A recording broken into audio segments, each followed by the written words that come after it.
देख रहे हैं न्यूज 18 इंडिया। मैं हूं आपके साथ सपना शुक्ला। वो 40 दिनों से फरार है, उसका कोई नामो निशान नहीं मिल रहा है।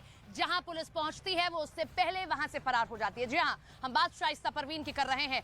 24 मार्च से वो फरार है। लगातार पुलिस की आंखों में धूल झोंक रही है, लेकिन पुलिस भी मुस्तैदी से सर्च कर रही है, और खासतौर पर उन इलाकों में जो कौशांबी से सटे हुए इलाके हैं, जहां पर अतीक के समाज के लोग ज्यादा रहते हैं। बताया यह जा रहा है कि कल भी पुलिस ने एक गांव में कॉम्बिंग की, और पलहेना गांव है वो, न केवल कॉम्बिंग की बल्कि ड्रोन के जरिए भी इस गांव में सर्च ऑपरेशन चलाया गया। और आज भी कुछ गांव ऐसे ही हैं कौशांबी से सटे हुए, जहां पर कॉम्बिंग की जाएगी, जहां पर सर्च ऑपरेशन चलाया जाएगा। अतीक की पत्नी शाइस्ता परवीन और इसी के साथ में जैनब, जो कि अशरफ की पत्नी है, वो भी फरार है।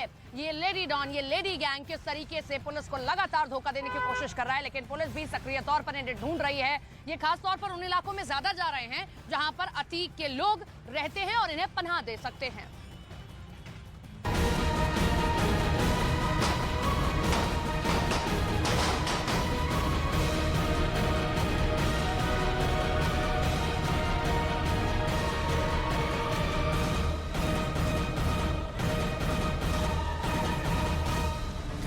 लेडी डॉन की खोज में 24 घंटे नॉन स्टॉप।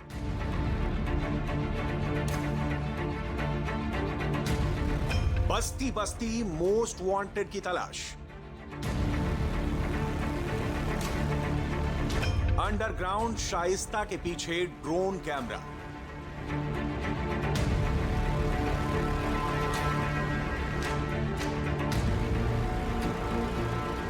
पुलिस को खबर पक्की मिली थी, सोर्स बेहद तगड़ा था, तैयारी जबरदस्त थी।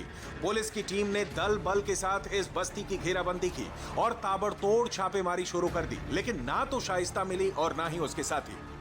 खबर थी कि शाइस्ता प्रयागराज से करीब 50 किलोमीटर दूर कौशांबी जिले में कहीं छिपी है। इसके बाद कौशांबी पुलिस ने पलहाना और नौगीरा गांव में एक साथ छापेमारी शुरू कर दी। ये दोनों गांव गंगा की तराई वाले इलाकों में बसे हैं, लिहाजा शाइस्ता की तलाश के लिए पुलिस बड़ी तैयारी के साथ पहुंची थी। ऐसी खबर है कि यहाँ पे शाइस्ता परवीन गंगा के तराई इलाके में छिपी हुई है। ऐसे में एसपी के नेतृत्व में यहाँ भारी पुलिस फोर्स के साथ छापेमारी की जा रही है। छापेमारी के लिए बड़ी संख्या में पुलिस बल, पीएसी के जवान और ड्रोन कैमरे लगाए गए थे। इसके बाद संदिग्ध घरों की तलाशी शुरू हुई। पूरे इलाके में ड्रोन कैमरे उड़ाए गए, एक एक घर के ऊपर बारीकी से नजर डाली गई, ताकि अगर कहीं भी कोई हलचल हो तो पुलिस उसका तुरंत पता लगा पाए। लेकिन शातिर शाइस्ता पुलिस के हाथ नहीं है। थाना संदीपन घाट क्षेत्र के पलहाना और उसके आसपास के गांव, कछार और खेतों में, बागों, बगीचों में आज एक सर्च ऑपरेशन हम लोगों ने चलाया था, जो उच्चाधिकारियों के निर्देश पे था। अपराधियों के छुपे होने की सूचना थी, सारी चीजें उसमें इंक्लूड है, तो वो दोनों नजरिए से हमारे यहाँ। शाइस्ता पर पुलिस 50,000 का इनाम घोषित कर चुकी है। शाइस्ता की तलाश में यूपी के कई जिलों में ताबड़तोड़ छापेमारी हो रही है, लेकिन शाइस्ता हर बार पुलिस को चकमा देने में कामयाब हो जा रही है। सूत्रों के मुताबिक अतीक की पत्नी शाइस्ता के साथ शूटर साबिर भी मौजूद है। इसके अलावा अतीक की बहन आशा भी लगातार शाइस्ता के साथ मूवमेंट कर रही है। पुलिस से बचने के लिए ये लोग बार बार अपनी लोकेशन बदल रहे हैं। यही नहीं, खुद शाइस्ता अपना मोबाइल नंबर भी लगातार बदल रही है। ये लोग पानी के रास्ते से पश्चिम बंगाल भागने की फिराक में हैं। और ऐसे ही इनपुट के बाद गंगा के कछार और तराई वाले इलाकों में शाइस्ता के खिलाफ लगातार सर्च ऑपरेशन चलाया जा रहा है। असल में गंगा की तराई वाले इलाकों में पुलिस की मूवमेंट दूर से ही नजर आ जाती है। तराई वाले इलाकों में बस्तियां ज्यादा घनी नहीं होती, जिसकी वजह से आरोपियों को संभलने या फिर भागने का पूरा मौका मिल जाता है।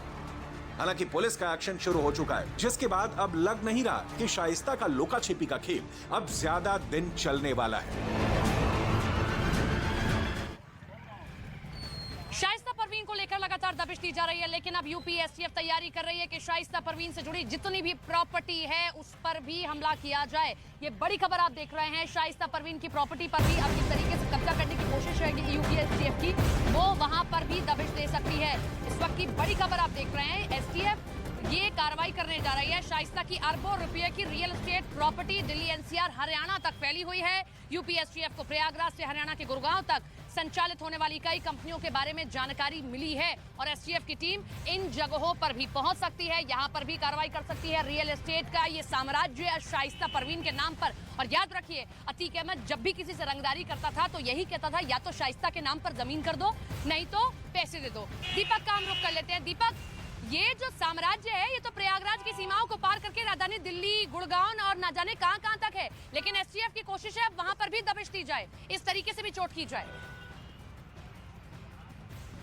बिल्कुल निश्चित तौर पर देखिए, सबसे बड़ी चीज़ ये है कि जब अतीक अहमद या फिर उसके गुर्गों ने प्रयागराज, इलाहाबाद, कानपुर ये इस बेल्ट में जितना भी पैसा कमाया उसको रियल एस्टेट, क्योंकि दिल्ली एनसीआर में सबसे ज़्यादा कमाई थी और रियल एस्टेट में वहाँ पर पैसा लगाना, रातों रात अमीर बनना या फिर रातों रात उस पैसों को दोगुना करने की कहा जाता था, और इसी वजह से उसने रियल एस्टेट में पैसा लगाया, जिसके लिए गुड़गांव और एनसीआर में नोएडा को उसने सबसे पहले चुना और यहाँ पर उसने कई बेनामी संपत्तियों को जोड़ा है, इसका पता लग रहा है। और धीरे धीरे इन संपत्तियों पर अब कब्जा किया जाएगा, सरकारी संपत्ति मानी जाएगी, क्योंकि ये सब अवैध रूप से वसूली गई पैसे की कमाई का हिस्सा थी, और इसी वजह से इन जगहों पर अतीक अहमद गैंग पूरा जो इन्वेस्टमेंट था वो वहीं पर कर रहा था, क्योंकि अवैध कमाई को लेकर यहाँ पर कोई ऐसा इन्वेस्ट नहीं किया जा सकता था। इसके लिए इन लोगों ने खास तौर से उन्हीं जगहों को चुना, और इसीलिए अब गुरुग्राम और नोएडा इन जगहों पर इनकी बड़ी बड़ी रियल एस्टेट कंपनियां सामने आ रही हैं, जो शाइस्ता परवीन के आड़ में चलाई जाती थी, क्योंकि अतीक अहमद तो कई सालों से जेल के अंदर बंद था और उसके बाद शाइस्ता ने ही इस पूरे केस की बागडोर संभाली थी, और उसके बाद एक एक जो उसका लेखा जोखा है, कितने उसके जहाँ पर ठेके चल रहे हैं या फिर उसके गुर्गे जहाँ से कैश या अवैध वसूली करते हैं, रंगदारी करते हैं, ये सारा हिसाब किताब शाइस्ता परवीन की डायरी में लिखा करते था। अब पुलिस का कहना है कि शाइस्ता जब तक नहीं मिलती, शाइस्ता के बारे में शाइस्ता के लिंक्स खंगाले जा रहे हैं ताकि शाइस्ता का जल्द से जल्द पता लगाया जा सके, और जितनी बेनामी संपत्तियां आ रही हैं उनको सीज करने की तैयारी की जा रही है।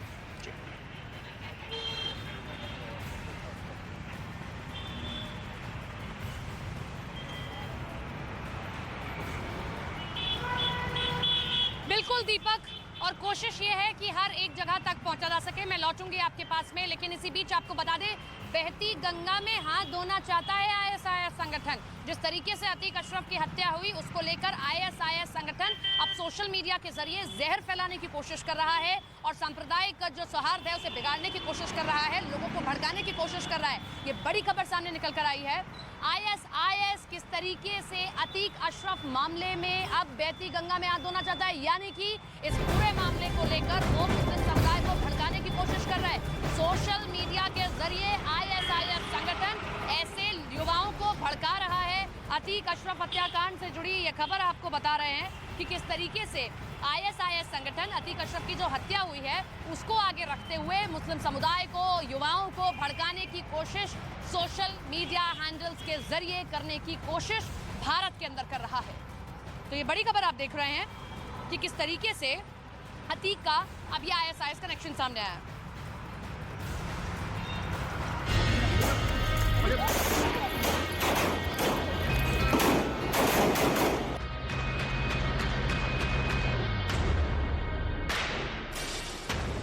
अतीक हत्याकांड की आड़ में आईएसआईएस का प्रोपगेंडा। विदेशों में भारत को बदनाम करने की साजिश। आईएसआईएस ने सोशल मीडिया को बनाया हथियार। इधर अतीक और उसके भाई अशरफ की हत्या हुई और उधर आतंकी संगठन आईएसआईएस अपने काम पर लग गया। अतीक हत्याकांड के बाद आईएसआईएस की भारत को बदनाम करने की साजिश का बड़ा पर्दाफाश हुआ है। खुफिया एजेंसियों के सूत्रों से जानकारी मिली है कि आईएस के आतंकी अतीक और अशरफ की हत्या के बाद विदेशों में रह रहे भारत के मुसलमानों को भड़काने की कोशिश कर रहे हैं। आईएसआईएस विदेशों में रह रहे मुस्लिम समुदायों के युवाओं में कट्टरता फैलाने के लिए कई संदेश भेज रहा है और इसके लिए उसके आतंकी सोशल मीडिया को हथियार बना रहे हैं। बताया जा रहा है कि आतंकी संगठन आईएसआईएस की साइबर सेल ने ये बीड़ा उठाया है, जिसके तहत पाकिस्तान, यूएई, तुर्की और सऊदी अरब में रह रहे भारत के मुस्लिम समुदायों के बीच भ्रामक संदेश फैलाने की साजिश रची गई। इन देशों में रह रहे भारत के मुस्लिम समुदाय के युवाओं में सोशल मीडिया को माध्यम बनाकर कट्टरता फैलाने के लिए संदेश बार बार जारी किए जा रहे हैं। आईएस की तरफ से बार बार भ्रामक मैसेज वायरल करने की भी लगातार कोशिशें की जा रही हैं। इस बीच बीजेपी नेता संगीत सोम ने भी अतीक का महिमा मंडन करने वाले विदेशी अखबारों और चैनलों पर जमकर निशाना साधा। अतीक मर्डर केस में आरोपी मौके से ही दबोच लिए गए। तीनों कानून के दायरे में हैं। मामला कोर्ट में चल रहा है, लेकिन भारत विरोधी ताकतें अपने एजेंडे में जुट गई हैं। आतंकी संगठन आईएस का मीडिया सेल पूरी दुनिया में भारत के खिलाफ दुष्प्रचार में जुट गया है। आईएस अतीक हत्याकांड को भारत में मुस्लिमों पर हो रहे अत्याचार के तौर पर पेश कर रहा है। अतीक और उसके भाई की हत्या की आड़ में आईएस ने कट्टरता फैलाने का हथकंडा अपनाया है। हालांकि उसकी ये साजिश अब बेपर्दा हो गई।